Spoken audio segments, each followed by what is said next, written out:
প্রিয় শিক্ষার্থী বন্ধুরা, আজকের ক্লাসে সবাইকে স্বাগত।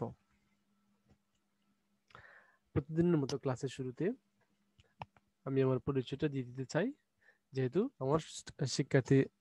আমার ছাত্রছাত্রী ছাড়াও অন্যান্য শিক্ষার্থী বন্ধুরা এবং তাদের অভিভাবকরা এই ক্লাসটি দেখে থাকতে পারেন। আমি মোহাম্মদ হাবিবুর রহমান, প্রভাষক, রাষ্ট্রবিজ্ঞান বিভাগ, কুশিয়ারা ডিগ্রি কলেজ, গোলাপগঞ্জ, সিলেট। তারপর আমরা একটু পাঠ পরিচিতিটা দেখে নেব। আমরা আজকে আলোচনা করব পরিণতি ও সুশাসন প্রথম পত্রের প্রথম অধ্যায় থেকে। তার আগে চলো আমরা একটা ছবি দেখি। এই ছবিটিতে তোমরা কি দেখতে পাচ্ছ? নিশ্চিত তোমরা দেখতে পাচ্ছ মাঝখানে পরিণতি ও সুশাসনের একটি ছবি দেয়া আছে। ডান দিকে ইতিহাস, নিচে নীতিশাস্ত্র, বাম দিকে অর্থনীতি এবং উপরে রাষ্ট্রবিজ্ঞান। পরিণতি ও সুশাসনের চারপাশে যে চারটা ছবি দেখতে পাচ্ছ তোমরা, এই সবগুলোই হচ্ছে সামাজিক বিজ্ঞান। এমনকি পরিণতি ও সুশাসন নিজেও একটি সামাজিক বিজ্ঞান। সুতরাং এই ছবি দেখে তোমরা নিশ্চিত এটা বুঝতে পারতেছো যে এই ছবি দ্বারা এটাই বোঝানো হচ্ছে যে পরিণতি ও সুশাসনের সাথে অন্যান্য সামাজিক বিজ্ঞানের সম্পর্ক। হ্যাঁ শিক্ষার্থী বন্ধুরা, তোমরা ঠিকই বুঝতে পারতেছো। তাহলে আমাদের আজকের পাঠ কি হতে পারে? যেহেতু অনেকগুলো সামাজিক বিজ্ঞান আছে, সবগুলো তো আজকে আমরা আলোচনা করতে পারবো না, যে কোনো একটি নিয়ে আমরা আলোচনা করব। তাহলে আমাদের আজকের পাঠ পরিণতি ও সুশাসনের সাথে রাষ্ট্রবিজ্ঞানের সম্পর্ক। তোমরা সবাই পাঠ শিরোনামটা খাতায় লিখে রাখো। আমরা পরের স্লাইডে যাই। আমরা একটু শিকনফলটা দেখে নেব। এই পাঠ শেষে শিক্ষার্থীরা পরিণতি ও সুশাসনের ক্রমবিকাশ সম্পর্কে বলতে পারবে, পরিণতি ও সুশাসনের সাথে রাষ্ট্রবিজ্ঞানের সম্পর্ক বর্ণনা করতে পারবে, পরিণতি ও সুশাসনের সাথে রাষ্ট্রবিজ্ঞানের সাদৃশ্য বৈসাদৃশ্যগুলো চিহ্নিত করতে পারবে। প্রথমে আমরা দেখব পরিণতি ও সুশাসনের ক্রমবিকাশের ইতিহাস। সুদূর অতীতে সমাজবদ্ধ মানুষের নাগরিক জীবনকে কেন্দ্র করে কতগুলো নিয়ম কানুন রীতিনীতি প্রচলিত ছিল। প্রাচীন গ্রীসের নগর রাষ্ট্রে বসবাসকারী নাগরিক জীবনকে নিয়ন্ত্রণ করতে কতগুলো নিয়ম কানুন রীতিনীতি প্রচলিত ছিল। অবশ্য প্রাচীন গ্রীসে যারা রাষ্ট্র পরিচালনায় অংশগ্রহণ করত, শুধু তাদেরকে বলা হতো নাগরিক। আর নাগরিকদের অধিকার ও কর্তব্য নিয়ে যে জ্ঞানের যে শাখায় আলোচনা করা হতো তাকে বলা হতো পরিণতি। আমি আবার বলছি, নাগরিকদের অধিকার ও কর্তব্য নিয়ে জ্ঞানের যে শাখায় আলোচনা করা হতো তাকে বলা হতো পরিণতি। এখানে একটা ছবি আমরা দেখতে পাচ্ছি, অনেকে হয়তো চিনতে পারতেছো। এটি হচ্ছে কৌটিল্যের ছবি। প্রাচীন ভারতে কৌটিল্য সুশাসনের উপর গুরুত্ব আরোপ করেছিলেন। এ থেকে বোঝা যায় যে প্রাচীন ভারতবর্ষ সুশাসনের প্রয়োজনীয়তা অনেকে উপলব্ধি করেছিলেন এবং তা প্রতিষ্ঠার জন্য সচেষ্ট হয়েছিলেন। তারপরে যে ছবিটা আমরা দেখতে পাচ্ছি এটা সবার পরিচিত ছবি। ইনি হচ্ছেন রাষ্ট্রবিজ্ঞানের জনক মাহমুদ এরিস্টটল। এরিস্টটল তার গুরু প্লেটোকে অনুসরণ করে সরকারের শ্রেণীবিভাগই করেছিলেন, সরকারের লক্ষ্য বা উদ্দেশ্যকে সামনে রেখে। শুধু তাই নয়, এরিস্টটল নিয়মতন্ত্রবাদ ও আইনের শাসনের প্রয়োজনীয়তা সম্পর্কেও সেই প্রাচীন যুগেই লেখনী ধারণ করেছিলেন। তিনি সরকারের স্বেচ্ছাচার প্রতিরোধ করার জন্য সরকারের কাজকে আইন, শাসন ও বিচার এ তিন ভাগে বিভক্ত করার পরামর্শ প্রদান করেছিলেন। মূলত তার লক্ষ্য ছিল এমন এক মধ্যবিত্ত শ্রেণীর শাসন প্রতিষ্ঠা করা যেখানে আইনের শাসন এবং সুশাসন প্রতিষ্ঠিত হবে। আমরা ইউএনডিপির ছবি দেখতে পাচ্ছি এখানে। 1940 সাল থেকে জাতিসংঘ, ইউএনডিপি সহ বেশ কিছু আন্তর্জাতিক সংস্থা সুশাসন সম্পর্কে বাস্তবভিত্তিক চিন্তাভাবনা শুরু করে। 1997 সালে ইউএনডিপি সুশাসনের সংজ্ঞা প্রদান ও এর বৈশিষ্ট্য উল্লেখ করে। তারপরে বিশ্বব্যাংক 1992 সালে বিশ্বব্যাংক গভর্নেন্স অ্যান্ড ডেভেলপমেন্ট শীর্ষক রিপোর্টে সুশাসনের সংজ্ঞা নির্ধারণ করে। বিশ্বব্যাংক তাদের বিভিন্ন প্রকল্পের ক্ষেত্রে সুশাসন প্রতিষ্ঠার প্রচেষ্টা গ্রহণ করে। এখানে আমরা দেখতে পাচ্ছি। তারপরে আইডিএ, ইন্টারন্যাশনাল ডেভেলপমেন্ট অ্যাসোসিয়েশন 1998 সালে এটি সুশাসনের উপর একটি রিপোর্ট প্রকাশ করে। আফ্রিকান ডেভেলপমেন্ট ব্যাংক 1999 সালে তাদের পলিসি পেপারে সুশাসন সম্পর্কে বিস্তারিত আলোচনা করে।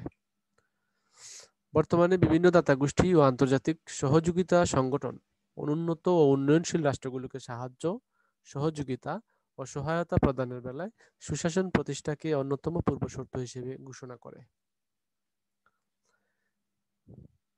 সুতরাং বলাই যায় এটা সুশাসন প্রতিষ্ঠার দাবি আজ ধ্বনিত প্রতিধ্বনিত হচ্ছে। এর ফলে সুশাসন বিষয়টি আজ পৌরনীতিতে গুরুত্বের সাথে আলোচিত হচ্ছে। আমাদের দেশে পৌরনীতির নামকরণ করা হয়েছে পৌরনীতি ও সুশাসন। প্রিয় শিক্ষার্থী বন্ধুরা, এটা ছিল সংক্ষেপে আমাদের পৌরনীতি ও সুশাসনের ক্রমবিকাশের ইতিহাস। কিভাবে এই পর্যন্ত পৌরনীতি ও সুশাসন বিষয়টা প্রতিষ্ঠিত হয়েছে বা চলে এসেছে। বর্তমানে আমরা এটাই আলোচনা করি বা আমরা এটা আমাদের আলোচ্য সূচিতে আছে, যেটা সেটা হচ্ছে পৌরনীতির সাথে রাষ্ট্রবিজ্ঞানের সম্পর্ক। আমরা এখন সেখানে যাব, সেই বিষয়গুলো আলোচনা করব। তার আগে একটা একক কাজ আছে, তোমরা একটু করে নাও। ঝটপট সবাই খাতার মধ্যে লিখে নাও। একক কাজের জন্য আমি তোমাদের 2 মিনিট সময় দেব। প্রথম প্রশ্ন হচ্ছে সুশাসনের ইংরেজি প্রতিশব্দ লেখো। দ্বিতীয় প্রশ্ন হচ্ছে কয়টি লক্ষ্য বা উদ্দেশ্যকে সামনে রেখে অ্যারিস্টটল সরকারের শ্রেণীবিভাগ করেছিলেন।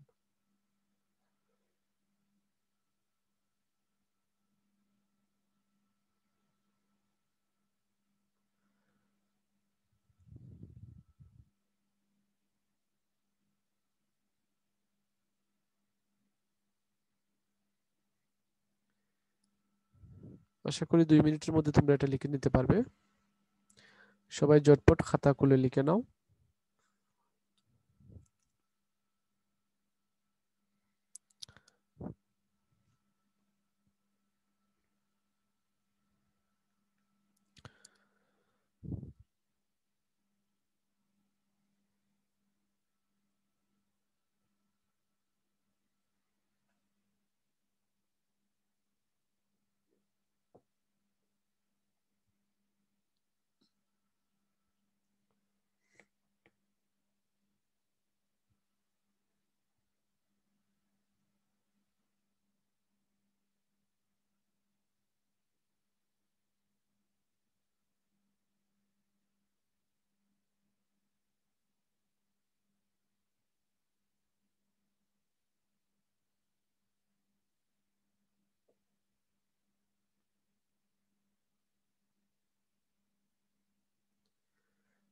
শিক্ষার্থী বন্ধুরা, আশা করি এর মধ্যে তোমরা সঠিক উত্তরটি খাতা লিখে নিয়েছো। তারপরে আমরা একটু মিলিয়ে নেব। প্রথম প্রশ্নটি ছিল সুশাসনের ইংরেজি প্রতিশব্দ লিখো। সুশাসনের ইংরেজি প্রতিশব্দ হচ্ছে গুড গভর্নেন্স। তার দ্বিতীয় প্রশ্নটি ছিল কয়টি লক্ষ্য বা উদ্দেশ্যকে সামনে রেখে অ্যারিস্টটল সরকারের শ্রেণীবিভাগ করেন। উত্তর হচ্ছে 2টি লক্ষ্য বা উদ্দেশ্যকে সামনে রেখে অ্যারিস্টটল সরকারের শ্রেণীবিভাগ করেছিলেন। আমরা পরের স্লাইডে যাই। পৌরনীতি ও সুশাসনের সাথে জ্ঞানের অন্যান্য শাখার সম্পর্ক। সামাজিক বিজ্ঞানসমূহ সমাজবদ্ধ মানুষ সম্পর্কে অধ্যয়ন করে। পৌরনীতি ও সুশাসন হলো সামাজিক বিজ্ঞান। সমাজবদ্ধ মানুষের আচরণ, দৃষ্টিভঙ্গি, আশা আকাঙ্ক্ষা, কার্যাবলী ইত্যাদি বিষয় পৌরনীতির আলোচনার বিষয়। রাষ্ট্রবিজ্ঞান, ইতিহাস, অর্থনীতি ও সমাজবিজ্ঞান, লোক প্রশাসন প্রভৃতি অপর সামাজিক বিজ্ঞানগুলো মানুষের সমাজ ও রাষ্ট্রীয় জীবন নিয়ে আলোচনা করে। সুতরাং সব সামাজিক বিজ্ঞানই পরস্পর সম্পর্কযুক্ত। শুধু তাই নয়, দর্শন, মনোবিজ্ঞান, নীতিশাস্ত্র প্রভৃতি নৈতিক বিজ্ঞানের সাথেও পৌরনীতি ও সুশাসনের ঘনিষ্ঠ সম্পর্ক রয়েছে। জ্ঞানের এই মূল্যবান শাখাগুলোর পারস্পরিক সম্পর্ক জানতে আজ আমরা আলোচনা করব পৌরনীতি ও সুশাসনের সাথে রাষ্ট্রবিজ্ঞানের সম্পর্ক। সামাজিক বিজ্ঞান সমূহের মধ্যে পৌরনীতি ও সুশাসন ও রাষ্ট্রবিজ্ঞানের মধ্যকার সম্পর্ক সর্বাপেক্ষা ঘনিষ্ঠতর। সমাজবিজ্ঞানের এই গুরুত্বপূর্ণ শাখা দুটির সম্পর্ক সহোদর ভাইয়ের মতো। প্রথমে আমরা দেখব পৌরনীতি ও সুশাসনের সাথে রাষ্ট্রবিজ্ঞানের মিল বা সাদৃশ্য সমূহ কি কি। মিল বা সাদৃশ্যগুলো হলো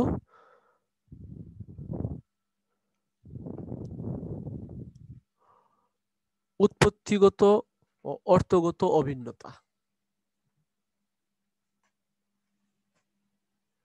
একটা জিনিস আমরা লক্ষ্য করি, পৌরনীতির ইংরেজি প্রতিশব্দ হচ্ছে সিভিক্স, যেটা এসেছে ল্যাটিন শব্দ সিভিস ও সিভিটাস থেকে। আমি আবার বলছি, পৌরনীতির ইংরেজি প্রতিশব্দ হচ্ছে সিভিক্স, যেটা এসেছে ল্যাটিন শব্দ সিভিস ও সিভিটাস থেকে। সিভিস শব্দের অর্থ নাগরিক এবং সিভিটাস শব্দের অর্থ হচ্ছে নগর রাষ্ট্র। আবার আমরা যদি রাষ্ট্রবিজ্ঞানের কথা চিন্তা করি, রাষ্ট্রবিজ্ঞানের ইংরেজি প্রতিশব্দ হচ্ছে পলিটিক্যাল সায়েন্স, বা আমরা যদি পলিটিক্স বলি। তার উৎপত্তি হয়েছে গ্রিক শব্দ, আহ, গ্রিক শব্দ পলিস, একটু বলতেছি, রাষ্ট্রবিজ্ঞানের উৎপত্তিটা হচ্ছে গ্রিক শব্দ পলিটিস ও পলিস থেকে। আমি আবার বলছি, রাষ্ট্রবিজ্ঞানের ইংরেজি প্রতিশব্দ হচ্ছে পলিটিক্যাল সায়েন্স, বা আমরা যদি পলিটিক্স বলি। পলিটিক্স শব্দটির উৎপত্তি হয়েছে গ্রিক শব্দ পলিটিস ও পলিস থেকে। পলিটিস শব্দের অর্থ নাগরিক এবং পলিস শব্দের অর্থ হলো নগর রাষ্ট্র। সুতরাং অর্থগত দিক থেকে জ্ঞানের উভয় শাখাই পরস্পর সম্পর্কযুক্ত এবং প্রায় অভিন্ন, এতে কোনো ভিন্নতা আমরা লক্ষ্য করি না। পরের যে সাদৃশ্যটা হচ্ছে আলোচ্য বিষয়ে মিল, অর্থাৎ দুটি বিষয়ের আলোচ্য বিষয় প্রায় একই। পরিণতি সুশাসনে যেগুলো আলোচনা করা হয় সেগুলো হচ্ছে সংবিধান, রাষ্ট্র, বিভিন্ন রাষ্ট্রীয় প্রতিষ্ঠান, সংঘ, সরকার, প্রশাসন, আইন কানুন, স্বাধীনতা, সাম্য, আন্তর্জাতিক প্রতিষ্ঠান ইত্যাদি বিষয়সমূহ। অপরদিকে রাষ্ট্রবিজ্ঞান রাষ্ট্রকেন্দ্রিক বিজ্ঞান হলেও নাগরিকতা সম্পর্কিত বিষয়সমূহ নিয়ে আলোচনা করে। সুতরাং আলোচ্য বিষয়ের ক্ষেত্রে আমরা দেখছি যে দুইটি বিষয়ের মধ্যে নিবিড় সম্পর্ক রয়েছে বা অনেক মিল রয়েছে। পরের যে সাদৃশ্যের বিষয় সেটা হচ্ছে নিবিড় সম্পর্ক। পরিণতি সুশাসন হলো নাগরিকতা বিষয়ক বিজ্ঞান, আর রাষ্ট্রবিজ্ঞান হলো রাষ্ট্রকেন্দ্রিক বিজ্ঞান। উভয়ের সম্পর্ক দেহ ও প্রাণের মতো, উভয়ের মধ্যে সম্পর্ক অত্যন্ত নিবিড় ও ঘনিষ্ঠ। পরের যে সাদৃশ্য হচ্ছে সেটা হচ্ছে উদ্দেশ্যগত, উদ্দেশ্যের দিক থেকে সাদৃশ্য বা মিল। সামাজিক বিজ্ঞানের এই উভয় শাখার উদ্দেশ্য হলো জনগণের কল্যাণ সাধন করা। জ্ঞানের উভয় শাখার লক্ষ্য হলো সুনাগরিক তৈরি করা, কেননা সুনাগরিক হলো জাতির অমূল্য সম্পদ। সুতরাং উদ্দেশ্যগত দিক থেকে আমরা এই দুটি বিষয়ের অনেক মিল দেখতে পাই। তারপরে আমরা আলোচনা করব যেটা সেটা হচ্ছে পার্থক্য বা বৈসাদৃশ্য। আমরা একটু বৈসাদৃশ্যগুলো দেখি কি কি আছে। প্রথমে যেটা আছে সেটা হচ্ছে পরিধি ও বিষয়বস্তুগত পার্থক্য। পরিণতি সুশাসন অপেক্ষা রাষ্ট্রবিজ্ঞানের পরিধি ও বিষয়বস্তু ব্যাপক ও বিস্তৃত। পরিণতি সুশাসনের পরিধিটা একটু ছোট, কিন্তু রাষ্ট্রবিজ্ঞানের পরিধি অনেক বড়। অনেকে এর জন্য পরিণতি সুশাসনকে রাষ্ট্রবিজ্ঞানের একটি অংশ বলেও মনে করে থাকেন। তারপরের যে পার্থক্যটা আমরা দেখব সেটা হচ্ছে বিষয় নির্ধারণ ও গুরুত্বের ক্ষেত্রে পার্থক্য। বিষয় নির্ধারণ ও গুরুত্বের ক্ষেত্রে পার্থক্য। আলোচ্য বিষয় নির্ধারণ ও তার উপর গুরুত্ব আরোপের ক্ষেত্রেও জ্ঞানের উভয় শাখার মধ্যে পার্থক্য পরিলক্ষিত হয়। রাষ্ট্রবিজ্ঞান রাষ্ট্রীয় সংগঠনগুলোর উপর যতটা গুরুত্ব আরোপ করে, অন্য বিষয়গুলোর উপর ততটা নয়। অপরদিকে পরিণতি সুশাসন নাগরিকতা সম্পর্কিত বিষয়গুলোর উপর যতটা গুরুত্ব আরোপ করে, রাষ্ট্রীয় সংগঠন সম্পর্কিত বিষয়গুলোর উপর ততটা গুরুত্ব আরোপ করে না। তারপরের যে বৈসাদৃশ্যটা হচ্ছে সেটা হচ্ছে দৃষ্টিভঙ্গির পার্থক্য। পরিণতি সুশাসন এবং রাষ্ট্রবিজ্ঞানের মধ্যে যেটুকু পার্থক্য তা মূলত দৃষ্টিভঙ্গির পার্থক্য। পরিণতি সুশাসন নাগরিকতা বিষয়ক বিজ্ঞান হওয়ায় সামাজিক রাজনৈতিক সমস্যাগুলো নাগরিক দৃষ্টিকোণ থেকে দেখা হয়, কিন্তু রাষ্ট্রবিজ্ঞান রাষ্ট্রকেন্দ্রিক বিজ্ঞান হওয়ায় ওই একই সমস্যাগুলোকে রাষ্ট্রীয় দৃষ্টিকোণ থেকে দেখা হয়। তারপরে যে পার্থক্যটা আমরা দেখতে পাচ্ছি সেটা হচ্ছে উৎপত্তিগত পার্থক্য। পরিণতির ইংরেজি প্রতিশব্দ সিভিক্স, এর উৎপত্তি ঘটেছে ল্যাটিন শব্দ সিভিস ও সিভিটাস থেকে, কিন্তু রাষ্ট্রবিজ্ঞানের ইংরেজি প্রতিশব্দ পলিটিক্যাল সায়েন্স অথবা পলিটিক্স, যার উদ্ভব ঘটেছে পলিটিস ও পলিস থেকে। সুতরাং পরিশেষে বলা যায় যে পরিণতি ও সুশাসন এবং রাষ্ট্রবিজ্ঞানের মধ্যে যে পার্থক্য তা মূলত মাত্রাগত, গুণগত নয়। সামাজিক বিজ্ঞানের বিভিন্ন শাখার মধ্যে এ দুটি শাখার সম্পর্ক সর্বাপেক্ষা ঘনিষ্ঠ। উভয়ের সম্পর্ক দেহ ও প্রাণের সম্পর্ক তুল্য, যেন একে অপরের সহোদর। জ্ঞানের এ দুটি শাখা আসলে পরস্পরের সহায়ক ও পরিপূরক।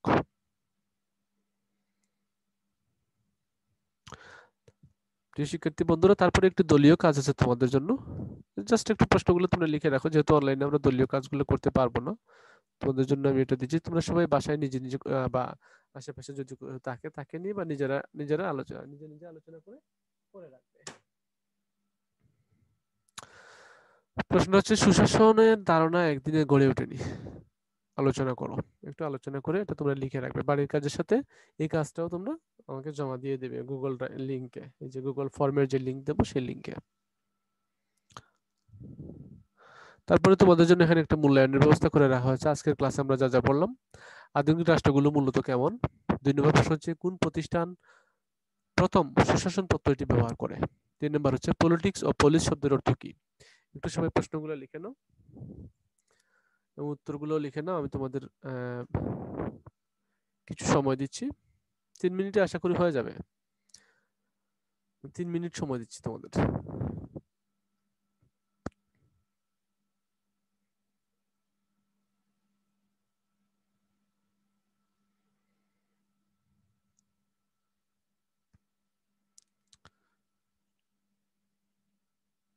প্রথম প্রশ্ন হচ্ছে আধুনিক রাষ্ট্রগুলো মূলত কেমন, দ্বিতীয় প্রশ্ন হচ্ছে কোন প্রতিষ্ঠান প্রথম সুশাসন পদ্ধতি ব্যবহার করে, তৃতীয় এবং সর্বশেষ প্রশ্ন হচ্ছে পলিটিক্স ও পলিস শব্দের অর্থ কি।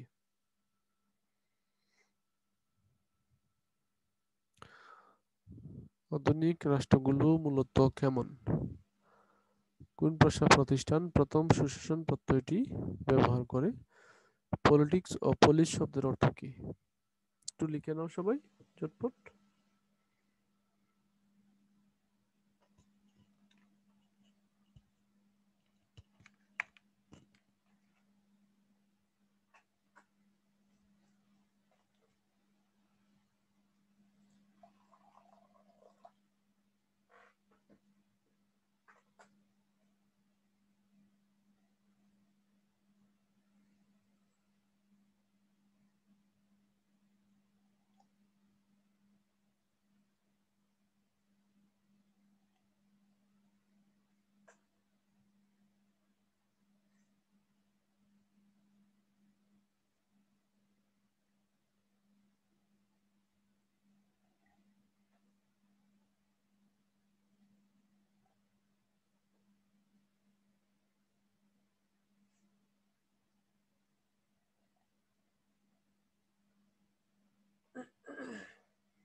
শিক্ষার্থী বন্ধুরা, আশা করি এর মধ্যে তোমরা প্রতিটি প্রশ্নের সঠিক উত্তর খাতায় লিখে নিয়েছো।